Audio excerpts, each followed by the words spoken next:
महाभारत युद्ध पर विधवा मानक सहित कौन है बंधुगण आपण निश्चित भाव में इतिहासर सबुठारु बड़ युद्ध महाभारत विषय शुणिथिबे जेउथिरे पांडव एवं कौरवों मध्य धर्म एवं अधर्म को नहीं चलीथिबा एही युद्धर परिणाम अत्यंत भयंकर होइथिला। पांडव एही युद्धरे जीतिथिले मध्य युद्ध पर सेमानंक दुनिया बदली जाइथिला। 18 दिन धरी चलीथिबा एही युद्धरे अंशग्रहण करी अनेक योद्धा निज जीवन को बलिदान देइथिले। एपरि परिस्थिति रे आपण केबे जानिबाकू चेष्टा करिसंती कि जे जेतेबेले सेही स्त्री माने सेमानंकर बलिदान परे विधवा हेले सेही विधवा मानक सहित कौन हैला सेही समस्त विधवा माने कौन निज जीवन त्याग करदेले ना सेमानंक सहित आउ किछि होइछि। जदि आपण मध्य एही समस्त प्रश्नर उत्तर जानिबाकू चाहंती तेबे भिडियोर शेष पर्यंत रुहंतु। तो नमस्कार बंधुगण, आजिर नूतन भिडियो रे आपण मानकू स्वागत पुणी थरे। बंधुगण, महाभारत ग्रंथर आश्रमवासी पर्वर 33तम अध्याय रे कुरुक्षेत्र रे वीरगति को प्राप्त होइथिबा सैनिकंक विधवा मानक विषय रे सूचना रहिछि। जहाँ अनुसारी महाभारत युद्ध पर पांडव माने हस्तिनापुर राज्य पाइले। पांडव पुत्र युधिष्ठिर हस्तिनापुर राजा भाव में मुकुट पिंधिथिले। अन्य भाई मानकू मध्य हस्तिनापुर राज्यर विभिन्न गुरुत्वपूर्ण दायित्व दिया जाइथिला। युधिष्ठिर परे भीम को मध्य हस्तिनापुर उत्तराधिकारी घोषित करा जाइथिला। तांको शासन रे प्रजा माने मध्य बहुत खुशी थिले। 5 पांडव निज दायित्व पूरण करने सहित ज्येष्ठ पिता धृतराष्ट्र निज ज्येष्ठ माता गांधारी एवं माता कुंती को प्रकृत हृदय रे सेवा करुथिले। पांडव मानक सेवारे धृतराष्ट्र एवं गांधारी समय सहित निज पुत्रर शकरु बाहरी आसिले एवं एहीपरि भावरे 15 वर्ष बीतीगला। किंतु दिने हठात धृतराष्ट्र राजभवन छाड़ी जंगल को जीवाकू इच्छा कले। एहापरे से युधिष्ठिर को निजर इच्छा प्रकाश करी कहिले जे हे युधिष्ठिर वर्तमान आमे राजप्रासाद रे बास करिबा भली अनुभव करुनाहु, तेणु आमे सारा जीवन जंगल रे बिताइबाकू चाहुंछु। तुमे आमकू जंगल को जीवाकू अनुमति दियो। बड़ पितांक ठारू एही कथा सुनिबा परे युधिष्ठिर बहुत दुखित हुअंती, किंतु से तांको कथा को अनदेखा करि पारिले नाही एवं विदुर मध्य युधिष्ठिर को बुझांती। एहापरे युधिष्ठिर तांको बड़ पितांक रहिबा पाई जंगल रे एक कुटीर निर्माण करी तांको चाली जीवाकू अनुमति दियंती। जेतेबेले धृतराष्ट्र जीवाकू लागंती तो गांधारी माता कुंती विदुर एवं संजय मध्य तांको सहित चालिबा आरंभ करंती। एहीपरि किछि दिन बीतीगला एवं एठारे 5 पांडव मध्य तांके चाली जीवा परे निजर पूरा ध्यान निज प्रजांक सेवारे लगेई दियंती। हस्तिनापुरर प्रजा मध्य पांडवंक सेवा भावरे अत्यंत प्रसन्न रुहंती, किंतु एही प्रजा मध्यरे अंतर्भुक्त विधवा महिला माने शोकरे ही रुहंती जार स्वामी कुरुक्षेत्र रे वीरगति को प्राप्त होइथिले। निज स्वामी शोकरे सेही महिला माने सर्वदा दुखरे एवं कांदी कांदी रुहंती। युधिष्ठिर चाहिए भी सेमानंक दुख को दूर करि पारि नथिले, कारण से निजे निज लोकंकु निज आखि आगरे मरिथिबार देखिथिले। किछि दिन एहीपरि बीती जाए। तापरे दिने पांडवंक सानु भाई सहदेवंकु तांको मा कुंतींकु भेटिबाकू इच्छा हुए। सहदेव जाई तांकर 4 पांडव भाईंकु तांकर इच्छा कहंती, जहाँ परे माता कुंती को भेटिबार इच्छा भीम अर्जुन नकुल एवं द्रौपदी मनरे मध्य जागृत हुए। समस्तंक अनुरोध क्रमे हस्तिनापुर राजा युधिष्ठिर तांको सेनापति को जंगल को जीवा पाई व्यवस्था करबाकू निर्देश दियंती। आरो दिन 5 पांडव द्रौपदी सह जंगल को यात्रा करंती।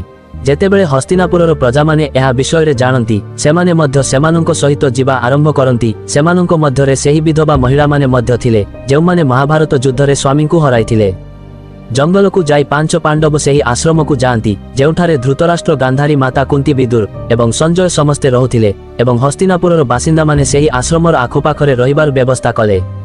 किछि दिन एहीपरि बीती जाए। तापरे दिने महर्षि वेदव्यास सेही आश्रम को पांडवंकु भेटिबाकू आसंती। पांडवंकु भेटिबा परे जेतेबेले से आश्रमरु बाहर को आसंती सेतेबेले तांको नजर हस्तिनापुरर विधवा मानक उपरे पड़े जेउमाने स्वामींको वियोगरे शोक करुथिले। महर्षि वेदव्यास हस्तिनापुरर अन्य बासिंदांक प्रति मध्य ध्यान दियंती। युद्धरे मृत्यु होइथिबा निज संपर्कीयंक दुखरे बुड़ी रहिसंती। एहा देखि महर्षि वेदव्यास मध्य बहुत दुख अनुभव करंती। से समस्त अंकु बुझांती जे तुमे समस्ते युद्धरे वीरगति को प्राप्त होइथिबा तुमर परिजनंक शोक कर नाही। सेमाने समस्ते जेउ लोकरे अछंती सेठारे सेमाने खुशीरे जीवन यापन करुछंती एवं सेमाने सेठारे बहुत प्रसन्न रे मध्य अछंती। किंतु महर्षि वेदव्यासंक द्वारा बुझेइबा परे भी विधवा महिला एवं प्रजांक उपरे कौनसी प्रभाव पड़ी नथिला एवं सेमाने तथापि शोकरे रहुथिले। सेतेबेले महर्षि वेदव्यास सेही समस्तंकु कहंती जे जदि तुमे माने मो कथा को विश्वास करुनाह तेबे आजि मु तुमको एहा विश्वास मध्य करई देबी। आज रातिरे मु तुम समस्तंकु तुम परिवार सहित मिसेबी। महर्षिंक ठारू एहा सुनी पांडव समेत हस्तिनापुरर प्रजांक चेहरा रे एक तेज आसी जाए एवं सेमाने समस्ते निज परिवार को भेटिबा पाई बहुत उत्साहित हुअंती। से रहुथिबा आश्रम गंगा नदी कूଳରେ थिला जेमिति कि महर्षि वेदव्यास कहिथिले। सूर्यास्त पूर्वरु संध्यारे समस्ते निज परिवार को भेटिबा पाई गंगा नदी कूଳରେ पहुंची जाती। ଏହାପରେ ମହର୍ଷି ବେଦବ୍ୟାସ ନିଜର ତୋପ ବଳରେ ମହାଭାରତ ଯୁଦ୍ଧରେ ମୃତ୍ୟୁ ବରଣ କରିଥିବା ସମସ୍ତ ଯୋଦ୍ଧାଙ୍କୁ ସେଠାରେ ଡାକନ୍ତି। ମହର୍ଷି ବେଦବ୍ୟାସଙ୍କ ତୋପ ବଳ ଦ୍ୱାରା ସମସ୍ତ ଯୋଦ୍ଧା ଗଙ୍ଗା ନଦୀରୁ ଗୋଟିଏ ପରେ ଗୋଟିଏ ବାହାରି ଆସନ୍ତି ଏବଂ ନିଜ ମୃତ ସମ୍ପର୍କୀୟଙ୍କୁ ପୁଣି ଥରେ ସେମାନଙ୍କ ସମ୍ମୁଖରେ ଦେଖି ପାଣ୍ଡବ ସମେତ ହସ୍ତିନାପୁରର ସମସ୍ତ ବାସିନ୍ଦା ବହୁତ ଖୁସି ହୁଅନ୍ତି। ସମସ୍ତେ ନିଜ ପରିବାର ସଦସ୍ୟଙ୍କୁ ଭେଟନ୍ତି, ସେମାନଙ୍କ ସହ କଥାବାର୍ତ୍ତା କରନ୍ତି ଏବଂ ସେମାନଙ୍କ ସହିତ କିଛି ସମୟ ବିତାନ୍ତି, ଯାହାପରେ ସେମାନେ ନିଶ୍ଚିତ ହୁଅନ୍ତି ଯେ ସେମାନଙ୍କ ପରିଜନ ଏହି ଲୋକରୁ ମୁକ୍ତି ପାଇ ନିଜ ନିଜ ଲୋକରେ ଖୁସିରେ ଅଛନ୍ତି। ଏହା ଜାଣିବା ପରେ ସମସ୍ତଙ୍କ ମନରେ ଯେଉଁ ପରିଜନଙ୍କୁ ନେଇ ଯେଉଁ ଶୋକ ଥିଲା ସେହା ଶେଷ ହୋଇଯାଏ। କିଛି ସମୟ ଅତିବାହିତ ହେବା ପରେ ଯୁଦ୍ଧରେ ମୃତ ହୋଇଥିବା ସମସ୍ତ ଯୋଦ୍ଧାମାନେ ଗୋଟିଏ ପରେ ଗୋଟିଏ ଗଙ୍ଗା ଜଳରେ ବୁଡ଼ି ନିଜ ନିଜ ଲୋକକୁ ଚାଲି ଯାଆନ୍ତି। ସେମାନେ ଫେରିଯିବା ପରେ ବିଧବାମାନେ ପୁଣି ଦୁଃଖୀ ହୋଇଯାନ୍ତି। ଏହାକୁ ଦେଖି ମହର୍ଷି ବେଦବ୍ୟାସ ବିଧବାମାନଙ୍କୁ କୁହନ୍ତି ଯେ ଯେଉଁ ମହିଳାମାନେ ଏବେବି ଦୁଃଖିତ ଅଛନ୍ତି ଏବଂ ନିଜ ସ୍ୱାମୀଙ୍କ ସହ ସେହି ଲୋକରେ ଯିବାକୁ ଚାହାନ୍ତି, ସେମାନେ ଗଙ୍ଗାର ଏହି ପବିତ୍ର ଜଳରେ ବୁଡ଼ ପକାଇ ନିଜ ଜୀବନ ତ୍ୟାଗ କରିବା ପରେ ଯାଇପାରିବେ। ମହର୍ଷିଙ୍କ ଠାରୁ ଏହି ଶବ୍ଦ ଶୁଣି ସମସ୍ତ ବିଧବା ମହିଳାମାନେ ସଙ୍ଗେ ସଙ୍ଗେ ଗଙ୍ଗା ଜଳରେ ବୁଡ଼ ପକାଇ ନିଜ ଜୀବନ ତ୍ୟାଗ କରି ନିଜ ନିଜ ସ୍ୱାମୀଙ୍କ ଲୋକକୁ ଚାଲି ଯାଆନ୍ତି। ବନ୍ଧୁଗଣ, ମହାଭାରତର ଘଟଣା ନିଜେ ଏକ ଆଶ୍ଚର୍ଯ୍ୟଜନକ କରିଦେବା ଭଳି ଏକ ଅଦ୍ଭୁତ ଘଟଣା ଅଟେ। ସମ୍ପର୍କୀୟଙ୍କ ମଧ୍ୟରେ ହୋଇଥିବା ମହାଭାରତ ରୂପୀ ଏହି ଭୟଙ୍କର ଯୁଦ୍ଧ ପାଇଁ ଅନେକ ଲୋକ ଦ୍ରୌପଦୀଙ୍କୁ ଦାୟୀ କରୁଥିବା ବେଳେ କିଛି ଲୋକ କୌରବଙ୍କ ଅହଙ୍କାର ଏବଂ ଲୋଭକୁ ଏହି ଯୁଦ୍ଧର କାରଣ ବୋଲି ବିବେଚନା କରନ୍ତି। କିଛି ଅଛନ୍ତି ଯେଉଁମାନେ କୁହନ୍ତି ଯେ ଶକୁନିଙ୍କ କାରଣରୁ ମହାଭାରତର ଏହି ଯୁଦ୍ଧର ପୃଷ୍ଠଭୂମି ସୃଷ୍ଟି ହୋଇଥିଲା।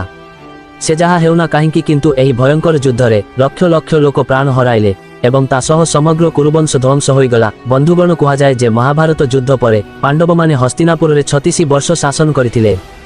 ଏହି ସମୟରେ ଗାନ୍ଧାରୀଙ୍କ ଅଭିଶାପ ହେତୁ ଯାଦବ ବଂଶର ଅସ୍ତିତ୍ୱ ମଧ୍ୟ ଶେଷ ହୋଇଗଲା ଏବଂ ଜଣେ ଶିକାରୀଙ୍କ ତୀର ହଠାତ୍ ଭଗବାନ କୃଷ୍ଣଙ୍କ ଗୋଡ଼ରେ ବାଜିଲା, ଯାହା ହେତୁ ସେ ଦେହ ଛାଡ଼ିଥିଲେ ଏବଂ ଏହାପରେ ସେ ବୈକୁଣ୍ଠ ଫେରିଥିଲେ। କୁହାଯାଏ ଯେ ଭଗବାନ କୃଷ୍ଣ ବୈକୁଣ୍ଠ ଫେରିବା ପରେ ଋଷି ବେଦବ୍ୟାସ ଆସି ଅର୍ଜୁନଙ୍କୁ ଏହା ବିଷୟରେ ଜଣାଇଥିଲେ ଏବଂ ତାଙ୍କୁ କହିଥିଲେ ଯେ ତାଙ୍କର ଏବଂ ତାଙ୍କ ଭାଇମାନଙ୍କ ଜୀବନର ଉଦ୍ଦେଶ୍ୟ ବର୍ତ୍ତମାନ ପୂରଣ ହୋଇଛି। ଏହାପରେ ଯୁଧିଷ୍ଠିର ହସ୍ତିନାପୁରର ରାଜତ୍ୱକୁ ତାଙ୍କ ପ୍ରପତ୍ର ପରୀକ୍ଷିତଙ୍କୁ ହସ୍ତିନାପୁର କାର୍ଯ୍ୟଭାର ଦେଇଦେଲେ ଏବଂ ତାଙ୍କର ସମସ୍ତ ଭାଇ ଏବଂ ଦ୍ରୌପଦୀଙ୍କ ସହ ହିମାଳୟ ଅଭିମୁଖେ ଯାତ୍ରା କଲେ, ଯାହାଦ୍ୱାରା ସେ ସ୍ୱର୍ଗକୁ ଯାଇପାରିବେ। କିନ୍ତୁ ବାଟରେ ଗୋଟିଏ ପରେ ଗୋଟିଏ ପାଣ୍ଡବଙ୍କର ମୃତ୍ୟୁ ହୋଇଯାଏ। ଏଠାରେ ଦ୍ରୌପଦୀଙ୍କର ପ୍ରଥମେ ମୃତ୍ୟୁ ହୋଇଯାଏ ଏବଂ ଶେଷରେ ସମସ୍ତଙ୍କର ମୃତ୍ୟୁ ଗର୍ବ, ସେମାନଙ୍କର ଅଭିଳାଷା ଏବଂ ଇଚ୍ଛା ହେତୁ ହୁଏ। କିନ୍ତୁ କୁହାଯାଏ ଯେ ଯୁଧିଷ୍ଠିର એકમાત્ર ଏମିତି ପାଣ୍ଡବ ଥିଲେ ଯାହାଙ୍କୁ କୌଣସି କଥାର ଅଭିମାନ ନଥିଲା, ତେଣୁ ସେ ନିଜ ଶରୀର ସହିତ ସ୍ୱର୍ଗରେ ପହଞ୍ଚିବାରେ ସକ୍ଷମ ହୋଇଥିଲେ। କିନ୍ତୁ ବନ୍ଧୁଗଣ, ଆପଣ ଜାଣି ଆଶ୍ଚର୍ଯ୍ୟ ହେବେ ଯେ ଯୁଧିଷ୍ଠିର ସ୍ୱର୍ଗରେ ପହଞ୍ଚିବା ପରେ କିଛି ସମୟ ପରେ ତାଙ୍କର 4 ଭାଇ ଏବଂ ଦ୍ରୌପଦୀ ମଧ୍ୟ ସ୍ୱର୍ଗରେ ପହଞ୍ଚିଲେ। ବାସ୍ତବରେ ଯେତେବେଳେ ଯୁଧିଷ୍ଠିର ସ୍ୱର୍ଗର ଦ୍ୱାରରେ ପହଞ୍ଚନ୍ତି, ସେତେବେଳେ ସେ ସେଠାରେ ଦେବରାଜ ଇନ୍ଦ୍ରଙ୍କୁ ପାଇଲେ। ଦେବରାଜ ଇନ୍ଦ୍ରଙ୍କୁ ତାଙ୍କ ସାମ୍ନାରେ ଦେଖି ଯୁଧିଷ୍ଠିର ତାଙ୍କୁ କହିଥିଲେ ଯେ ତାଙ୍କର 4 ଭାଇ ଏବଂ ଦ୍ରୌପଦୀ ଯାତ୍ରା ମଝିରେ ପଡ଼ି ପ୍ରାଣ ହରାଇଛନ୍ତି, ଦୟାକରି ତାଙ୍କୁ ମଧ୍ୟ ତୁମ ସହିତ ନେଇ ଆସ। ଏହାପରେ ଇନ୍ଦ୍ର ଯୁଧିଷ୍ଠିରଙ୍କୁ କହିଥିଲେ ଯେ ତାଙ୍କ ଭାଇ ଏବଂ ଦ୍ରୌପଦୀ ସେମାନଙ୍କ ଶରୀର ଛାଡ଼ି ସ୍ୱର୍ଗରେ ପହଞ୍ଚି ସାରିଛନ୍ତି, କିନ୍ତୁ କେବଳ ଯୁଧିଷ୍ଠିର ନିଜ ଶରୀର ସହିତ ସ୍ୱର୍ଗକୁ ଯିବାର ସୁଯୋଗ ପାଇଛନ୍ତି। ବାସ୍ତବରେ ବନ୍ଧୁଗଣ, ଏହା କରିବା ପଛରେ ଏକ କାରଣ ଥିଲା। ଯେତେବେଳେ ମହାଭାରତର ଯୁଦ୍ଧ ଚାଲିଥିଲା ଏବଂ ଦ୍ରୋଣାଚାର୍ଯ୍ୟ ପାଣ୍ଡବ ଏବଂ ସେମାନଙ୍କ ସୈନ୍ୟବାହିନୀଙ୍କ ଉପରେ ଅତ୍ୟଧିକ ମାତ୍ରାରେ ଭାରି ପଡ଼ୁଥିଲେ, ସେତେବେଳେ ଯୁଧିଷ୍ଠିର ତାଙ୍କ ପୁତ୍ର ଅଶ୍ୱତ୍ଥାମାଙ୍କ ମୃତ୍ୟୁ ବିଷୟରେ ମିଥ୍ୟା ଖବର ଦେଇଥିଲେ, ଯେଉଁଥିପାଇଁ ଦ୍ରୋଣାଚାର୍ଯ୍ୟ ଅସ୍ତ୍ରର ତ୍ୟାଗ କଲେ। ସେତେବେଳେ ପାଣ୍ଡବଙ୍କ ତରଫରୁ ଯୁଦ୍ଧ କରୁଥିବା ଦ୍ରୌପଦୀଙ୍କ ଭାଇ ଦୃଷ୍ଟଦ୍ୟୁମ୍ନ ଦ୍ରୋଣାଚାର୍ଯ୍ୟଙ୍କ ବଧ କରିଥିଲେ।